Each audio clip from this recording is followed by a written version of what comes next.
Leanne Betasamosake Simpson, a Michi Saagiig Nishnaabeg writer, musician, and scholar, teaches through story, song, and movement, reminding us that knowledge lives in relationships. In her newest book, Theory of Water, she writes through creation and grief, showing how both are part of life's continuous flow. Our own conversation with her moved like water, joyful, nurturing, and deeply rooted in Anishinaabe thought and Anishinaabe way of life. Leanne calls on us to skill up in care, accountability, and conflict resolution, teaching that deep care is a precursor to world making. For her, creation and grief coexist, guiding how we build, live, and love together.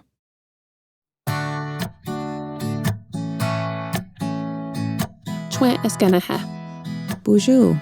Welcome to Tending Our Roots with Indigenous Methodologies, where we explore Indigenous approaches to research, evaluation, and community practice. Our conversations center how Indigenous knowledges and ways of being address the structural limits of Western frameworks. This podcast is a living resource for those nurturing the health, healing, and futures of Indigenous communities. I'm Michi Gonzalez. And I'm Jill Fish. Hi, everyone. We're here today on Tending Our Roots with Leanne Betasamosake Simpson. We're here to talk about her work, The Theory of Water. Leanne, welcome and hello. Thank you so much for being here. Hello, thank you. Thank you for having me. We're super excited to make this happen and that you're here to visit with us. Migas and I were able to actually see you at Birch Bark Books the other night for your book reading. And it was so nice to be in community in that way and just to see the impact of your work on people in the audience. Yeah, it was a really lovely evening, and I think Birch Bark Books is a pretty special place. I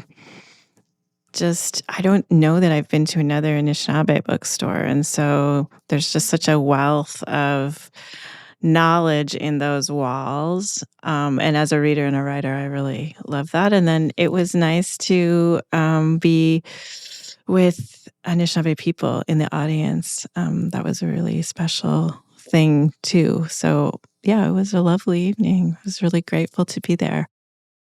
For people who are listening and don't know about Birch Bark Books, it is an Indigenous-owned bookstore by Louise Erdrich, and it's in Minneapolis. You can go in store and visit. It's amazing, but you can also order online to support a Native-owned business. But let's just, jump right into The Theory of Water.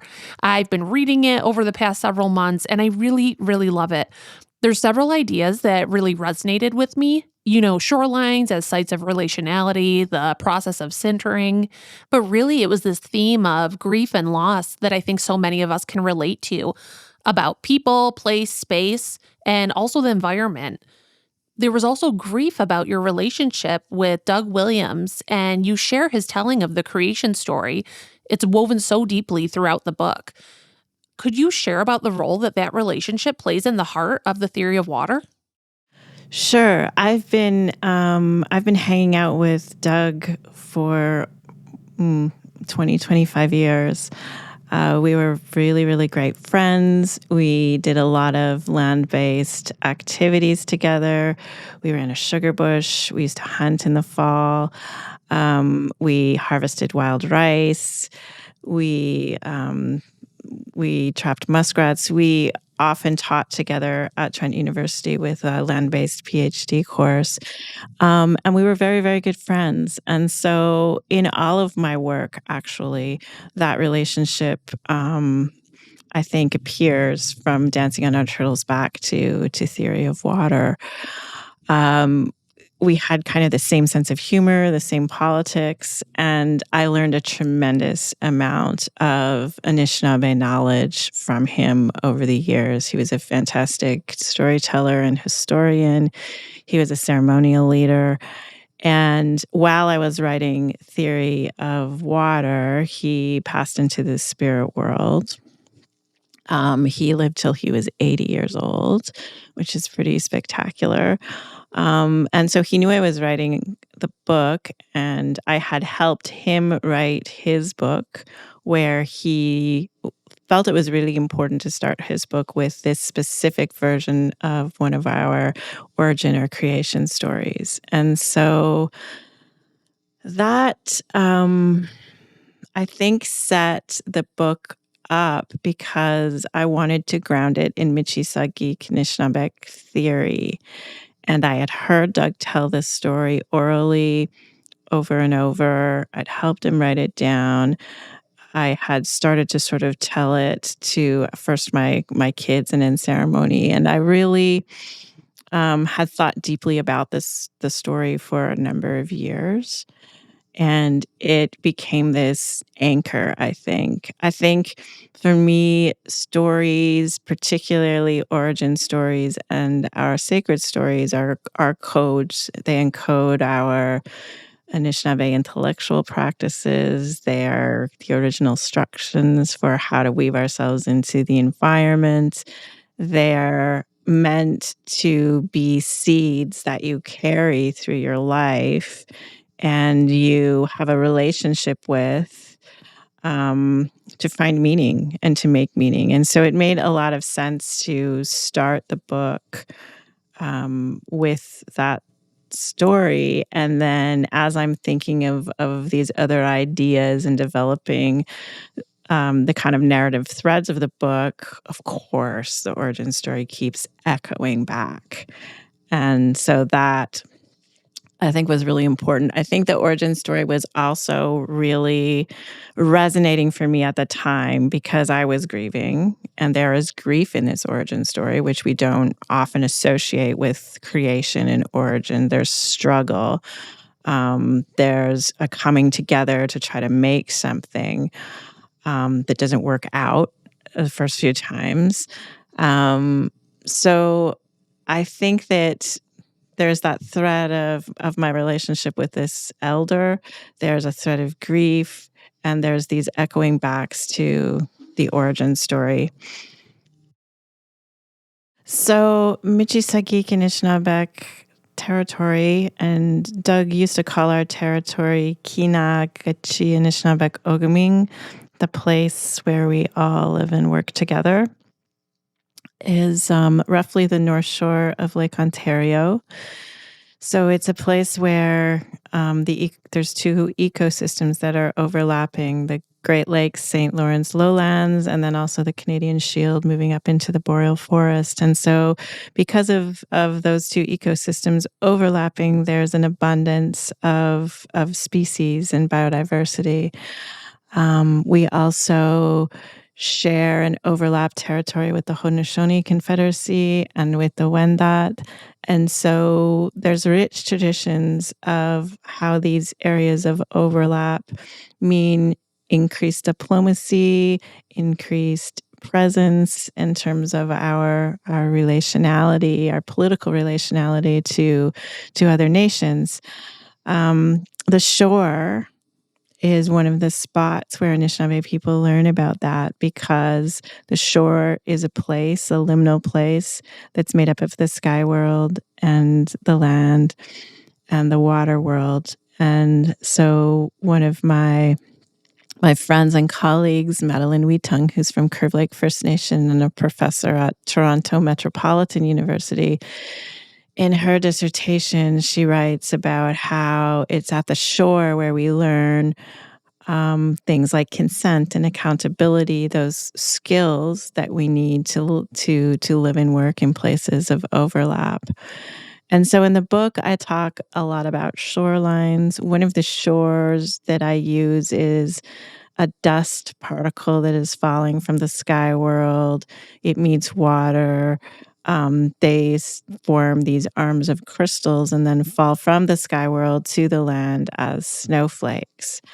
And I talk a lot about how the first thing that a snowflake does when it lands on the earth is sinter. So the edge is round and it physically bonds to the other snowflakes that are its neighbors to create a snowpack, which is denser and heavier and more compacted, and therefore has more staying power when snow starts to melt in the spring. So this idea of sintering became this lovely metaphor or window maybe to think about how to weave ourselves into the environment, how to knit ourselves in bonds and mutual aid groups with our neighbors towards making different worlds. Yes, that is so lovely. And as I was reading about sintering and shorelines and hearing you talk now, it makes me think about what we potentially have to lose with the climate crisis and these vast environmental changes that are happening in terms of things like snowfall and water and what shorelines even exist or look like. And everyone has something to lose. But I think for Indigenous peoples and communities in particular, that these are sites of knowledge production and creation and understanding our worlds for us, and also for then sharing that knowledge like you do in Theory of Water with a broad audience of people, like people we saw at Birch Bark Books who were really interested in knowing how we would take Theory of Water's, Indigenous internationalism and share that with other people to learn about how to be better relatives and in relationship with water and shorelines and snow and water in all its forms, essentially. So I guess I come back to grief and this idea that you shared that, creation also has to do with grief. There was grief in the creation story with Sky Woman. And so it's not much of a question, but I think just speaks to the relevance and timeliness of your work about how the knowledge that you create and that our communities create has so much potential to ripple out and affect other people in a good way. And that means we have so much more to lose when it comes to the climate crisis. Yeah, I think it's important in my work to be creating things that speak to the present moment. I think the precursor to Theory of Water in many ways is a record that I made called Theory of Ice. And I had an experience in the northern part of Canada in the Nende, spending about 6 weeks while a lake was freezing, and then again while it was melting. And that process is a slow, magnificent process of transformation, where as a musician, they had the lake make some otherworldly sounds. And so through that experience, and I was exploring that experience through making music and then touring the record and rehearsing and playing these same songs over and over and over again. And I found that to be really generative, which is a very odd, that's not a usual methodology from the academy. But I think I spent a lot of time thinking about that in the context of climate collapse, because those types of experiences become more rare. Asking questions like, what can we learn from snow or ice? There's an urgency to that because every year where I live, we're getting less snow, less ice. For Anishinaabe people, the winter is where we spend a lot of time with our origin stories and creation stories and sacred stories. So our storytelling, our theoretical season is also getting shorter and shorter. And so there is grief around that. I think the violence of the last 400 years of colonialism has brought a lot of grief. There's the genocide in Gaza and Palestine, in Sudan and Congo. There's a lot of reasons. And then I think Indigenous women, Two-Spirit queer people, trans people, there's just a lot of violence in settler colonialism. There's a lot of violence in being dispossessed from land, from our bodies, from language, and that means there's also a lot of grief. Yeah, so I think that one of the responsibilities, I think, as an Indigenous writer is to be responding to what's going on in our world and creating things where people can see themselves inside the work, where they can take the work as seeds to make meaning and hopefully come out a little better than when they went in. Mhm. Yes. Yeah. Thank you for sharing that. That I think is such a good point for Indigenous listeners, scholars, to maybe reflect on about their work is what responsibilities do we have? Um, what seeds do we or can we carry? And how are we leaving things better than before we came? And that relates to the other question I wanted to ask about theory of water. So one thread I've noticed across your work is the concept of love. And, I know this cuts across into as we have always done, which Migas will talk about in a little bit. But early in the theory of water, you unpack love through the creation story, especially in Doug's telling of it. How do you see love as central to world building? I think the very first line of our creation story talks about Joey Manado, which sometimes gets translated into creator or God. But of course, we know we need to go back to our languages and look at what these words really, really mean. And so Joey is a practice of an unconditional love.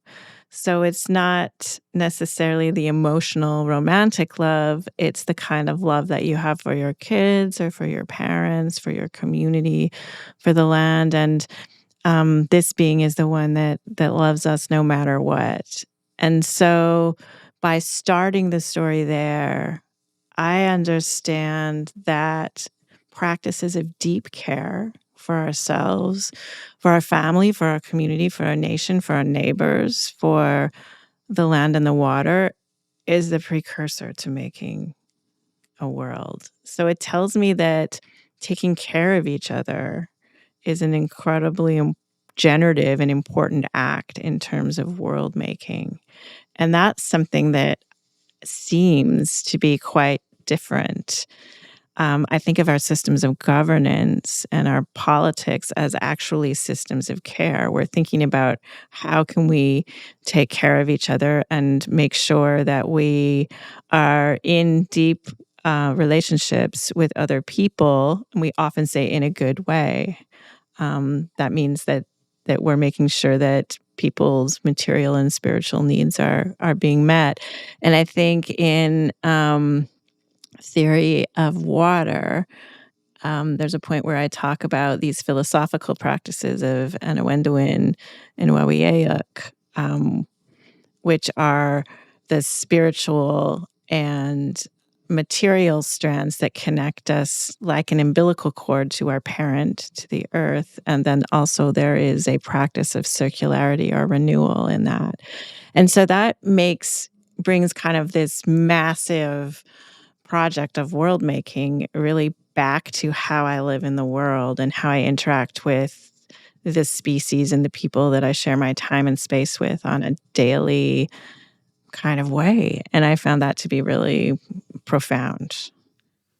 Yeah, love is a really simple but powerful concept that when we take it seriously, especially in your work, invites us to rethink what it means to care for our extended kinship network, which is not just people, but also encapsulates more than human relatives and ancestors, past and future. And I even think about Haudenosaunee people and Longhouse people and our communities of care in caring for the environment, but all the people who dwelled in the same lodge, the same longhouse together, and how in many ways in our society now, that sort of deep care seems to only extend to the nuclear family. But if it really could underlie all these aspects of our society, it could really transform things and the potential for the future. I think if you think of the longhouse and how many people, how many extended families would have been sharing that small space, immediately I think of what that would be like and how we would really have to skill up in terms of things like consent and accountability and repair and working through conflict. And so I think our ancestors must have had incredible skills in terms of living in close quarters in remote places. And that is also, I think, instructive in terms of the ways that we need to skill up in contemporary Indigenous societies, the ways that we need to revive in order to be able to treat each other well on social media, for instance. Yes. In many ways, I feel like we've lost so many skills that we need to relearn to be able to get back to that way of relating to one another in that good way that you mentioned. Yeah. Thank you for that. I think too, when we come together now, right, we're coming together in ceremony, we're coming together for maybe a purpose or an event or something like that. Like, we require so many skills to make it all run. And sometimes I think when folks maybe don't have that skill to share, or maybe they don't understand what their skill is, like, that's a real barrier to somebody then communing with the rest or feeling that sense of purpose, right? I think you're right. And I think colonialism has really attacked that skill set for us. And that, I think, was deliberate, because when it's difficult for you to get along and to organize, particularly under stressful conditions, then it's very easy for them to remove us from the land and advance the project of settler colonialism. So I think grief and trauma and stress and anxiety, all of these, which are all kind of stress responses and traumatic responses, also impact all of these things. And so I think that if we're thinking of, we can't sort of think about getting along in a good way without addressing the violence of settler colonialism. Yes. And how that impacts our intimacies and how that impacts our most important, precious relationships. Yes. And this ability to respond rather than react. Yeah. Which I think about the longhouse pre-colonialism, where those skills were all high.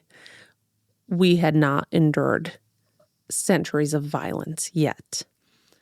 And so now I think the question is then, how do we return, not necessarily go back, because we can't go to this pre-colonial past, but how do we return and bring forward our responsiveness to communities, community members, and inclusion in a good way? And I think that probably relates to what you read in As We Have Always Done. Do you, Migas, do you want to go there? No, this was really great, because you talk in As We Have Always Done, you talk about shifting that narrative around rebuilding, and I think to maybe even revitalizing, to creating. And you say the quote, continual processes that bring forth more life and more creation and more thinking. And I feel like what you're describing is a very forward-moving system, that we don't have to be in stress of what was lost, but we can grab a hold of everything that we still maintain. We utilize those things. We breathe life into those things. And then experience the generative act of that process. And I feel like it was a real mindset shift as far as not always having to sort of look at what we've lost, but look forward, because that was almost like a cycle that was an indigenous Anishinaabe cycle of creation. I think indigenous knowledge systems, Anishinaabe knowledge systems are very, very beautiful, very robust, very profound systems of knowledge generation that take an incredible presence and a long time to accumulate knowledge. So I think I wouldn't have been able to write Theory of Water without spending 2 decades or more with the Girigamega Zeban or Doug out on the land, engaged in these land-based practices. So things like harvesting wild rice or being in the sugar bush and doing that repeatedly over the cycles of the year was something that I thought that I was learning a lot in the beginning, and it was true. But then as you repeat that over and over and over and over, you can deepen things. And so I think that's a really beautiful part of our indigenous practices, is that we still have them, and they are the methodology for how we are going to generate knowledge and make meaning. And so, yeah, I think the losses are huge and important to mourn and grieve, but also we still have a lot of the mechanisms that we need in order to regenerate and recreate. And when I think of how my ancestors lived, they were reenacting that origin story every day. They got up and they made everything. They made their clothes, their transportation, their food, their housing, their political system, their spiritual system, their education system, their healthcare.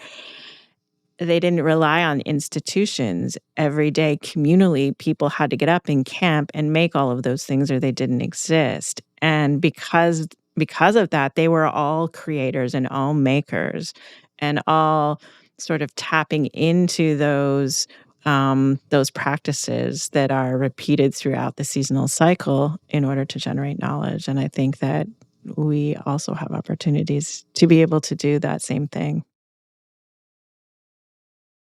We're all just smiling at each other right now. I was like, that's a good question. I mean, it is relating to another concept that kind of broke my mind a little bit, in a good way, as far as like expanding the way that I've been thinking about things. But now I can't remember what it was. Hold on. Oh yeah. So again, reading it as we have always done, it kind of sparked a thought that systemic or systematic or political change might not occur in partnership with Western systems at all. And there's a critical shift from a physical and intellectual state of dependency on Western systems to a true dependency on the land. Even that, like a post-apocalyptic dependency on the land. And I wonder how you sort of think about this. I think the deeper I get into Anishinaabe knowledge, the more clear it becomes to me that the way that Anishinaabe people build life and living and societies is incommensurable with the way that Western thought is building it. Capitalism is incomprehensible with our values, with our laws, the nation state, the borders, the violence that goes into maintaining those, colonialism, genocide, all of those things. There's no way to reconcile that with Indigenous practices, with Anishinaabe values, with the way that we organize ourselves and build life. And I think that's okay, because I think the way that the Western world has built the world that we're living in is not working. It's killing the planet. It's been a death march for our peoples. And so I think it's okay to say, as Ruth Wilson Gilmore says, that we have to change everything. and that I feel very, very lucky that for us, we have some models and some stories and some theories and some laws already. We are not starting from scratch. Our ancestors, our peoples, the bodies of knowledge that we are inheriting, that we are living, have lots to say about different ways of living with the planet. And that's a very, very, very good thing. So I think for me in my body of work, I haven't spent a lot of time trying to figure out how to fit in with with settler colonial societies, or with this kind of late stage capitalism that we're trying to live through. And I've spent more time trying to deepen my understanding of different ways of living inside the ecosystems that make up our homelands. And I think water has been something that really reoriented my own thinking to how to do that, because we're all here because of a global water cycle, and every living thing on the planet has a relationship with water. So every living thing on the planet has a piece of the knowledge that we need in terms of building something different. Mm-hmm.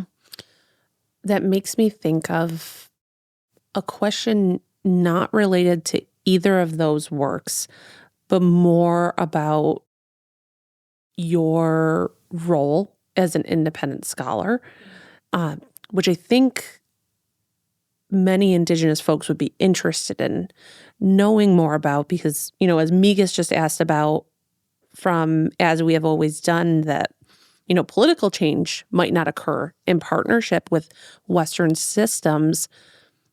That line of thinking, did that influence your decision to engage in independent scholarship, or, this kind of world making or world changing and taking it down and rebuilding this work that you do?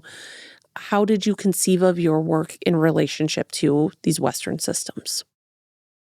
I think that I wouldn't have the body of work that I have if I had stayed in the academy, because of the pressure to publish certain kinds of work, because of the requirement to be continually teaching the administration, the management. All of that sort of kills the parts of me that can create. I think, though, it's an important moment to say that I value scholarship, and that I value my colleagues in the system, and that I value thinking, because in many corners of our shared world right now, that's under attack. So I do appreciate the academic skills I have as sort of a tool belt. There are places where they become very useful for our people. There's a lot of sacrifice that goes into being an independent scholar in terms of finances, in terms of stability, in terms of things like health benefits and retirement benefits, but also in terms of accessing university libraries and archives, and having that kind of support. There's also another kind of support that we get from institutions in terms of having a union, having university lawyers, when people start coming for you because of your work or your political beliefs. So I think it's important not to romanticize the path of an independent scholar, because it's actually very, very difficult. And one of the reasons I have the body of work that I have is because you have to hustle. You can't afford not to be publishing. You can't afford not to be creating work, because that means your family doesn't have an income. There's also some great benefits. And one of the great benefits was I could spend a tremendous amount of time on the land with Doug, with my kids, doing this work that was the foundation of my fiction, my nonfiction, my music, sort of my teaching, everything that I do. And I really, really feel lucky, and I feel like that privilege of being able to do that, because I do recognize not everyone can do that. Choosing that path has made a profound difference in my life and in my body of work. Yeah. And I really appreciate you sharing that, kind of the nuances of what it means to be an independent scholar, that it's incredibly hard and can be incredibly rewarding.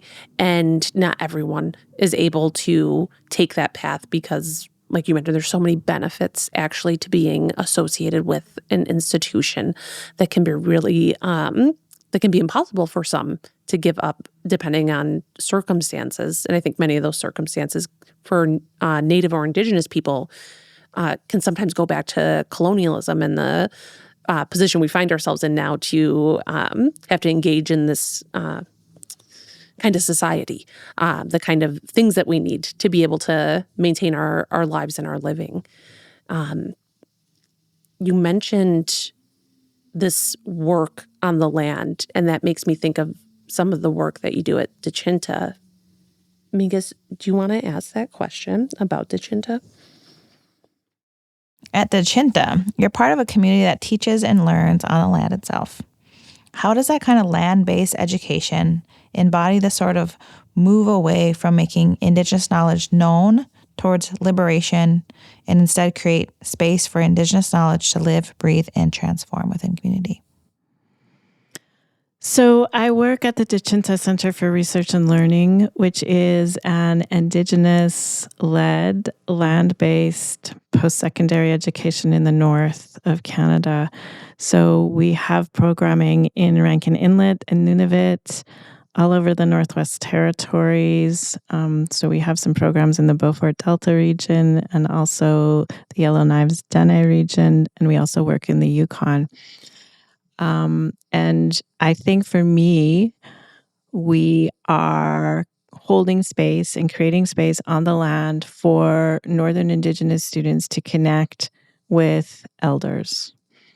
And so we are creating and holding space for things like the oral tradition and for learning Dene knowledge from Dene knowledge holders in a Dene way on the land. And I think that that's been really, really important work for me.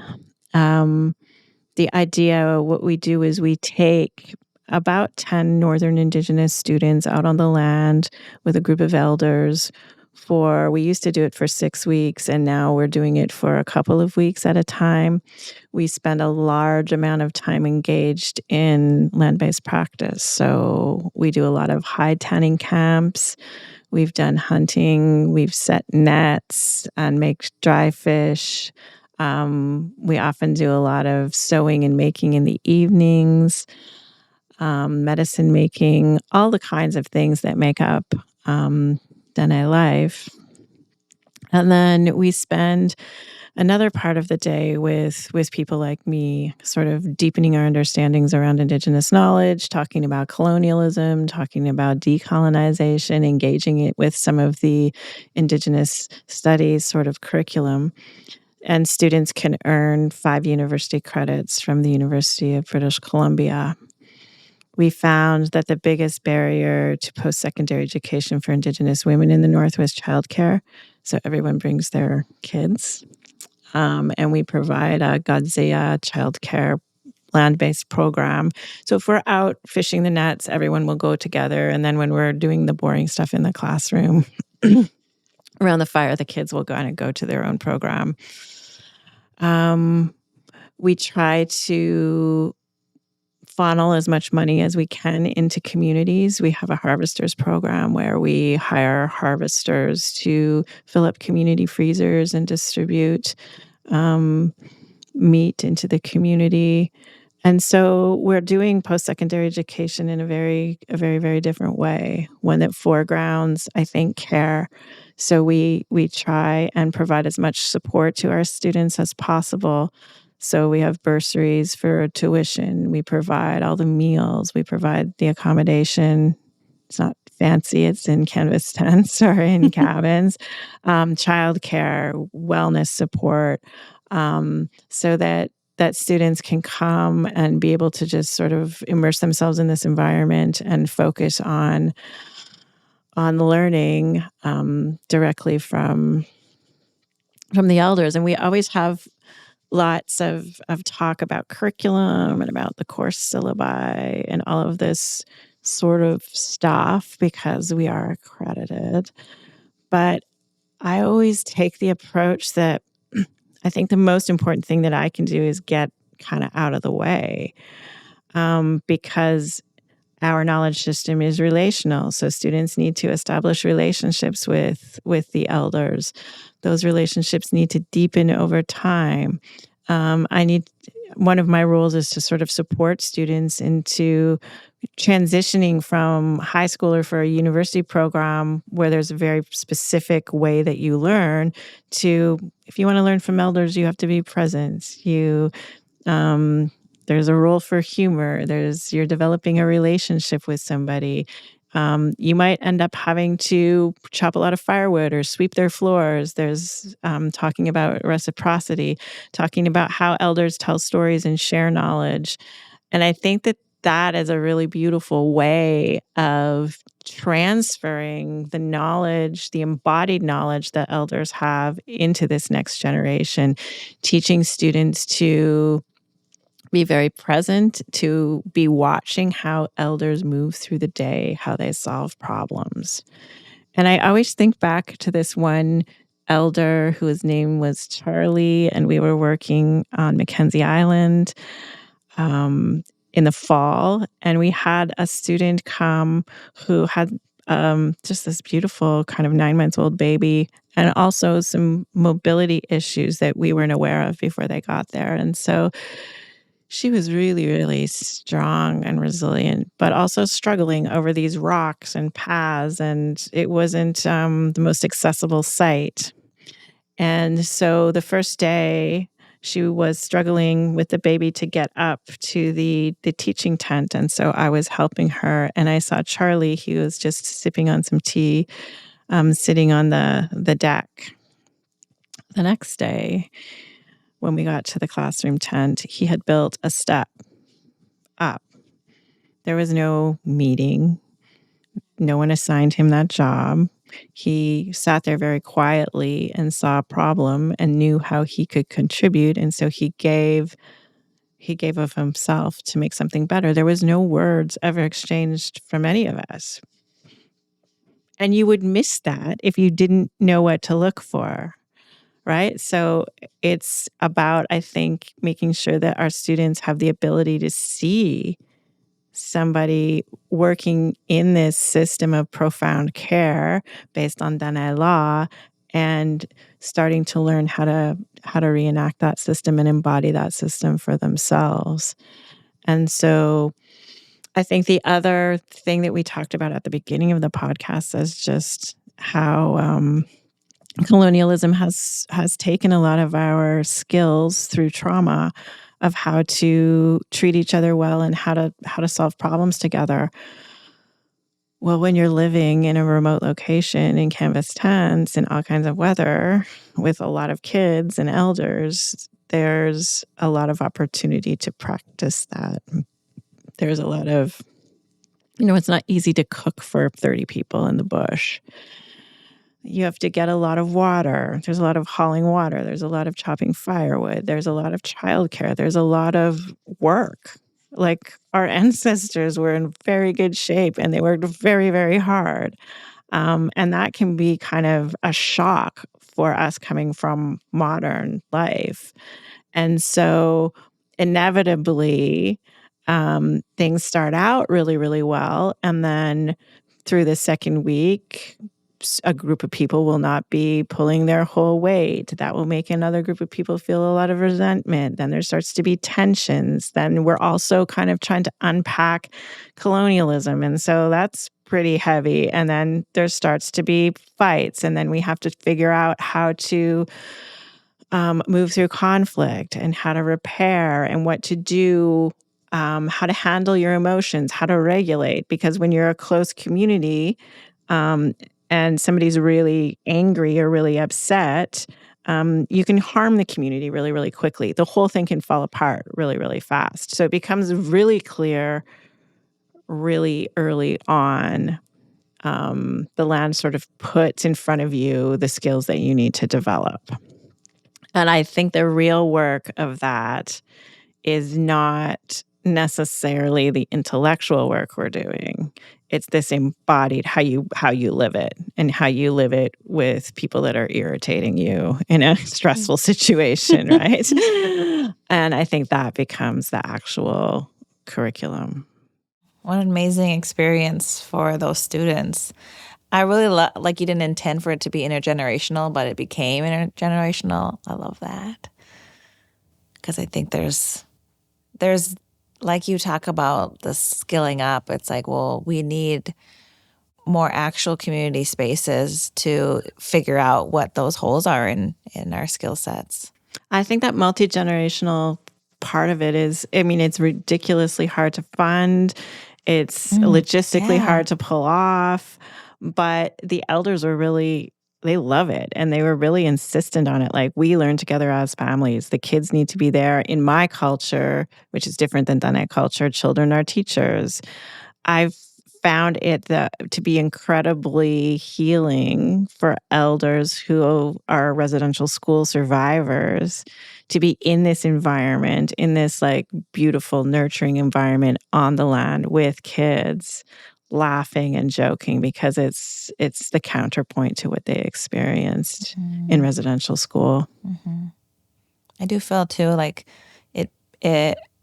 I needed that becoming a mother to be a little bit more conscious of what I'm providing for them and our future generations. For sure, I feel like that is another. My kids are grown now, but becoming a parent was an incredibly instructive research project.